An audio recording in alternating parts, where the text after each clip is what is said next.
سال کی عمر تک وہ اپنا بخاری کے کئی چیپٹرز پڑھ چکا تھا، سورہ بقرہ کی تفسیر کر چکا تھا. پھر 10 سال کی عمر میں اس نے حفظ شروع کیا. 11 سال کی عمر میں وہ کینسر ڈائگنوز ہو گیا تھا اس کا. تقریباً آدھا قرآن اس کا ہوا تھا، لیکن الحمدللہ اللہ کی توفیق سے یہ سب ہوتا ہے کہ اس نے ہمت نہیں ہاری. اس نے اپنا قرآن ہاسپٹل کے بیڈ پہ آخری، یہاں تک کہ اس کا تکمیل کا آخری صفحہ بھی جو اس کا تھا وہ بھی وہ ایک ہاسپٹل کے کمرے میں ہی بیٹھا اپنا تیار کر رہا تھا. قرآن کو اس نے نہیں چھوڑا اپنے ہاتھ سے. کتنے یعنی جو ٹائم پیریڈ جو یہ بیماری کے اندر گزرا وہ کتنا عرصہ بیمار رہا؟ وہ 21 مہینے بیمار رہا ہے. اور کون سا کینسر تھا اس کو؟ اس کو بون کینسر تھا، آسٹیوسارکوما. اور کافی، یہ بہت ریئر ہوتا ہے.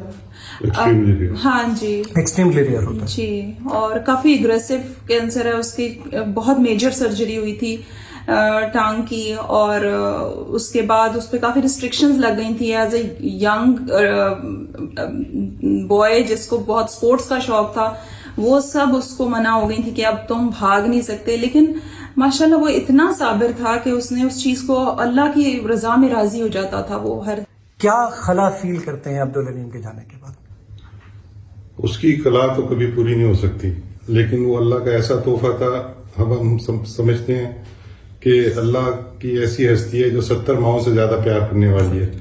تو وہ اللہ کے پاس ہے، اللہ اس کا بہترین خیال رکھ رہے ہیں، اور اس کی وجہ سے ہماری پورے خاندان کی جو عزت ہو رہی ہے.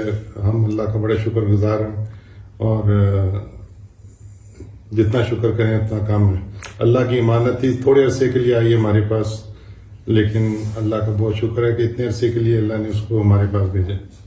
جی، آپ بتا رہی تھی کہ جو یعنی انتقال کے وقت جو اس کی کنڈیشن تھی کچھ، وہ اس کے بارے میں بہن کچھ بتائیے. رات کے وقت کوئی جس طرح 1:30 بجے کا ٹائم ہوگا، وہ سو رہا تھا اور اس نے اچانک سے کلمہ شہادت اونچی پڑھنا شروع کر دیا. میں پاس نہیں تھی، اس کے والد پاس تھے. تو وہ کہتے ہیں کہ ریپیٹیڈلی اس نے اشہد لا الہ پورا جی ریپیٹیڈلی پڑھتا جا رہا تھا. اور پھر اس کے بابا اس کے پاس گئے اور اس کو کہا کہ کیا بات ہے؟ تو اس نے بولا جنت الفردوس. اور میں نے کہا کہ انشاءاللہ ہم سب جنت الفردوس میں جائیں گے. تو بس اس نے، اور ہمیں ایک سیکنڈ کے لیے بھی یہ خیال نہیں آیا کہ it's going to be his last night.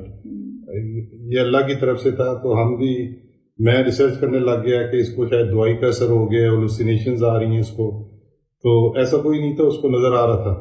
یہ ہمیں نیکسٹ ڈے سمجھ آئی جب وہ اس دنیا سے جا چکا تھا کہ اس نے سارا کچھ نظارے دیکھ رہا تھا وہ، اور بڑے پرسکون انداز سے وہ گیا، اپنی شہادت کی انگلی سیدھی کر کے گیا. تو یہ ایک 13 سال کے بچے کا ایمان کا لیول بتاتا ہے کہ اللہ سے کتنا وہ قریب تھا اور کتنا محبوب تھا.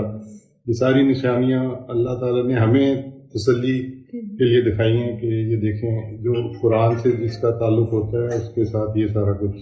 اور پھر جیسے ہی اس کو تدفین کے لیے لے کے گئے ہیں، حالانکہ اس دن باہر بہت گرمی تھی، جیسے ہی اس کو لے کے نکلے ہیں، اس کا جنازہ نکلا تو بہت اچھی سی بارش شروع ہو گئی. پھر وہ تھم گئی، اور پھر جیسے ہی اس کو قبر میں ڈالا گیا تو ایک اتنی سکینت والی اچھی ٹھنڈی ہوائیں چلنی شروع ہو گئی اور بارش شروع ہو گئی. اللہ تعالیٰ آپ کو بہت جزائے خیر دے. اور میں اللہ تعالیٰ سے دعا کروں انشاءاللہ عبدالعلیم تو بالکل جنت کے اندر جنت کی راحتوں کو انشاءاللہ سمیٹ رہا ہوگا. اللہ تعالیٰ آپ لوگوں کو بھی، ان کے دادا دادی، ماموں